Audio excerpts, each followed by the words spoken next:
besoin de toi, maître. Heureuse est la mère qui t'a porté et allaitée. Heureux plutôt ceux qui écoutent la parole de Dieu et qui l'observent.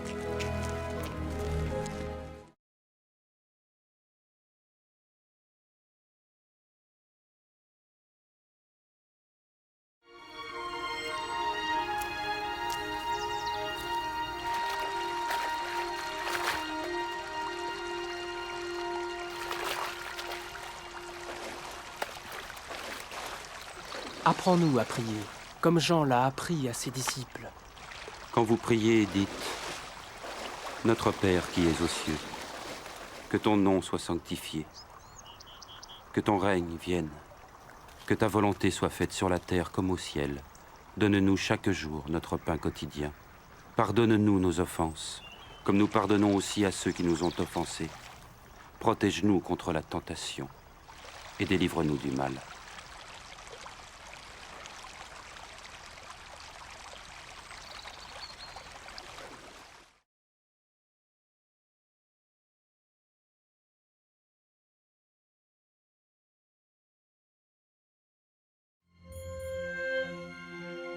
Dans les Saintes Écritures, Dieu déclare que le Messie viendrait pour être le sauveur du monde. La vie de Jésus prouve qu'il est bien celui dont les prophètes avaient parlé. Ésaïe a prophétisé que la Vierge deviendrait enceinte et qu'elle enfanterait un fils. Des siècles plus tard, la naissance de Jésus accomplissait cette prophétie.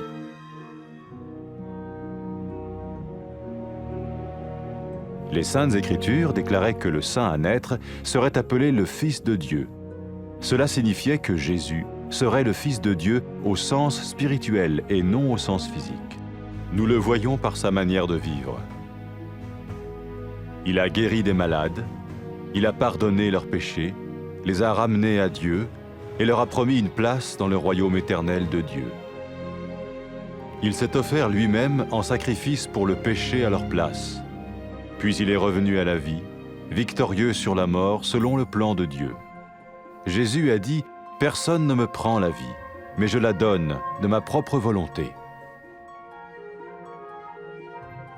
La vie de Jésus n'a pas seulement accompli les écrits des prophètes, mais elle a aussi confirmé la vérité de la sainte parole de Dieu. Les prophètes avaient écrit « Ta parole, ô mon Dieu, est parfaite, elle dure à toujours. » Jésus lui-même a dit « Le ciel et la terre disparaîtront, tandis que mes paroles ne disparaîtront jamais. » Jésus est venu pour nous donner la vie dans toute sa plénitude. Et quand l'homme a désobéi à Dieu dans le jardin d'Éden, il a choisi sa propre voie et ses actions l'ont séparé du Créateur.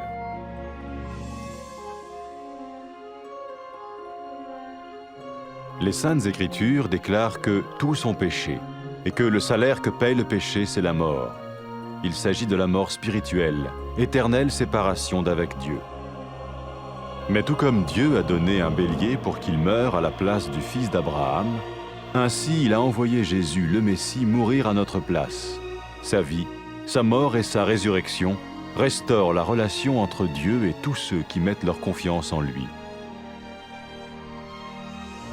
Maintenant, non seulement Jésus pardonne les péchés de ceux qui le suivent, mais il les sauve aussi du jugement éternel de Dieu. Ils sont sûrs d'aller au paradis et de vivre avec lui pour toujours. C'est cette vie et cette liberté de la culpabilité et du pouvoir du péché que Jésus offre à chacun aujourd'hui. Cela ne veut pas dire suivre une religion, mais choisir d'avoir foi en Jésus qui dit « Je me tiens à la porte et je frappe. Si quelqu'un entend ma voix et ouvre la porte, j'entrerai chez lui. » Cela veut dire se tourner vers Dieu et croire que Jésus vient dans nos vies pardonner nos péchés et nous rendre tels qu'il veut que nous soyons. Il ne suffit pas d'approuver intellectuellement ce qu'il dit, ni de vivre une expérience émotionnelle. Nous le recevons par grâce, au moyen de la foi, par un acte de notre volonté. Lorsque quelqu'un est prêt à suivre Jésus le Messie, il peut lui parler par une simple prière. Peut-être êtes-vous prêt maintenant à ouvrir votre vie à Dieu. Si oui, vous pouvez vous joindre à la prière suivante, silencieusement. dans votre cœur. Seigneur Jésus, j'ai besoin de toi. Merci d'être mort sur la croix pour mes péchés.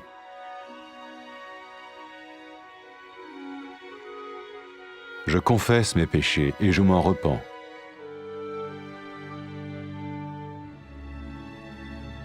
Je t'ouvre la porte de ma vie et je te reçois comme mon Sauveur et Seigneur.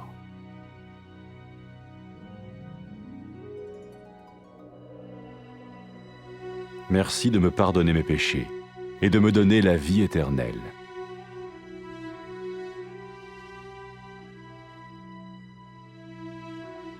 Fais de moi le genre de personne que tu veux que je sois. Maintenant que je deviens l'un de ceux qui te suivent. Amen.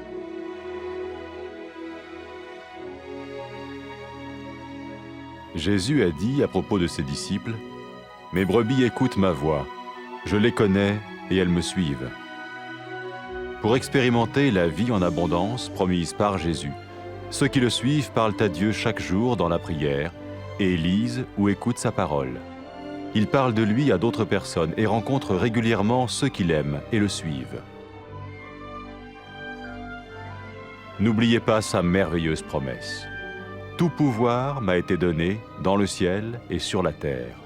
Et sachez-le, je vais être avec vous tous les jours, jusqu'à la fin du monde.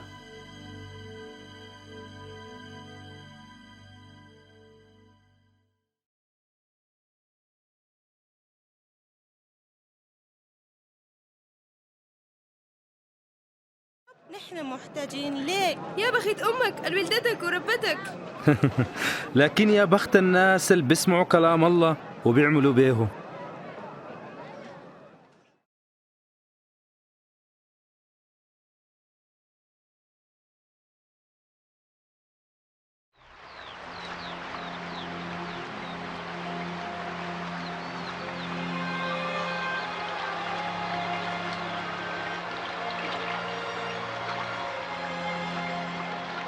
علمنا كيف نصلي زي ما يوحنا علم تلاميذه.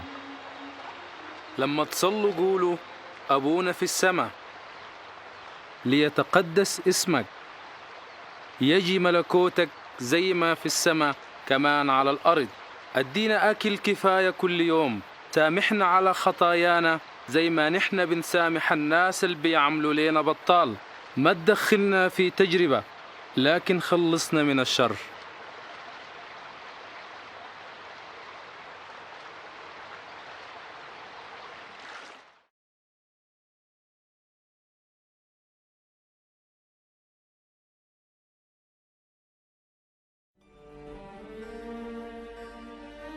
الله بيقول في الكتاب المقدس إنه المسيح بيجي عشان يخلص العالم، والحياة بتاعت يسوع المسيح بتورينا إنه هو الزول اللي اتكلم عنه الأنبياء.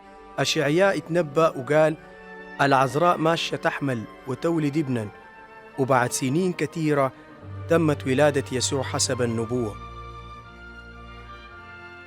الكتاب المقدس قال كمان إنه القدوس المولود من العذراء اسمه حيكون ابن الله، وكده كان يسوع ابن الله بالمعنى الروحي ما المعنى الجسدي.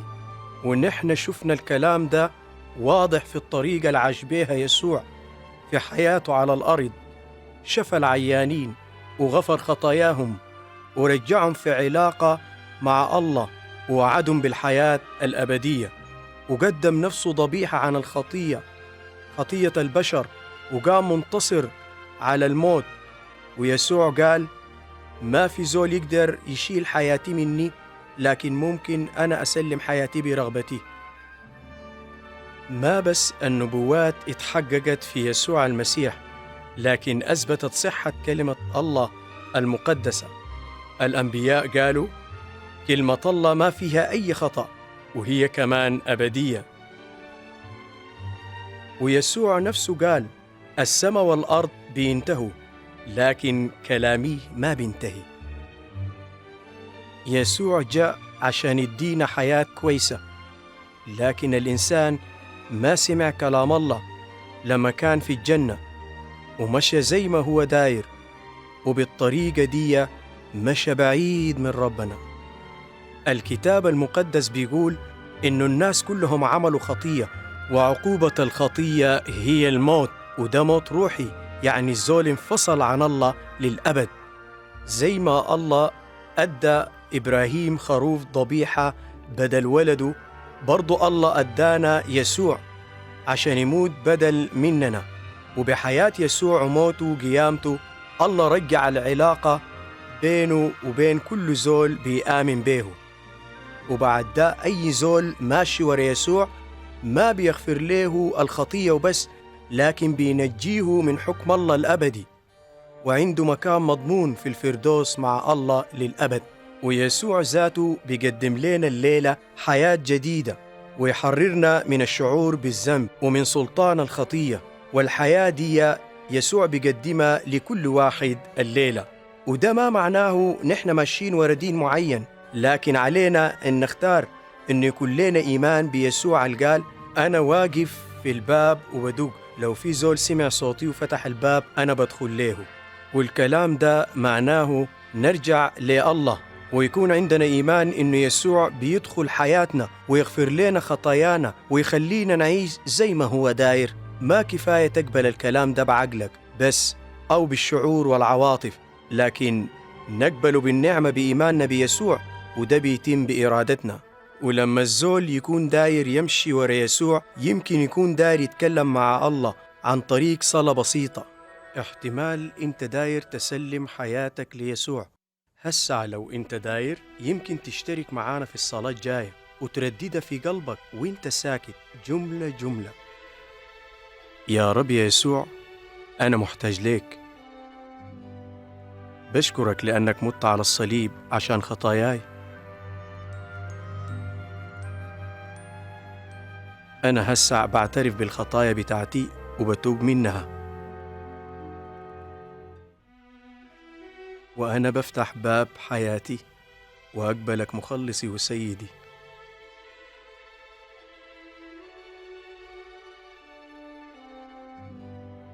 بشكرك عشان أنت غفرت خطاياي واديتني حياة أبدية.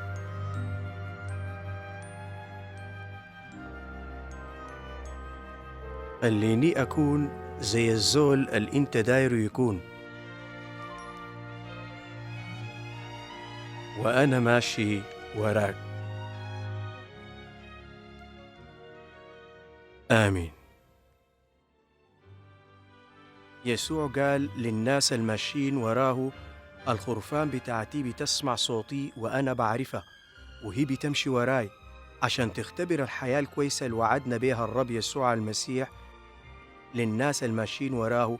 اتكلم مع الله كل يوم بالصلاة، واقرأ واسمع كلامه، وكلم الناس التانيين عن يسوع، واستمر في الشركة مع المؤمنين اللي بيحبوا الله وماشيين وراه.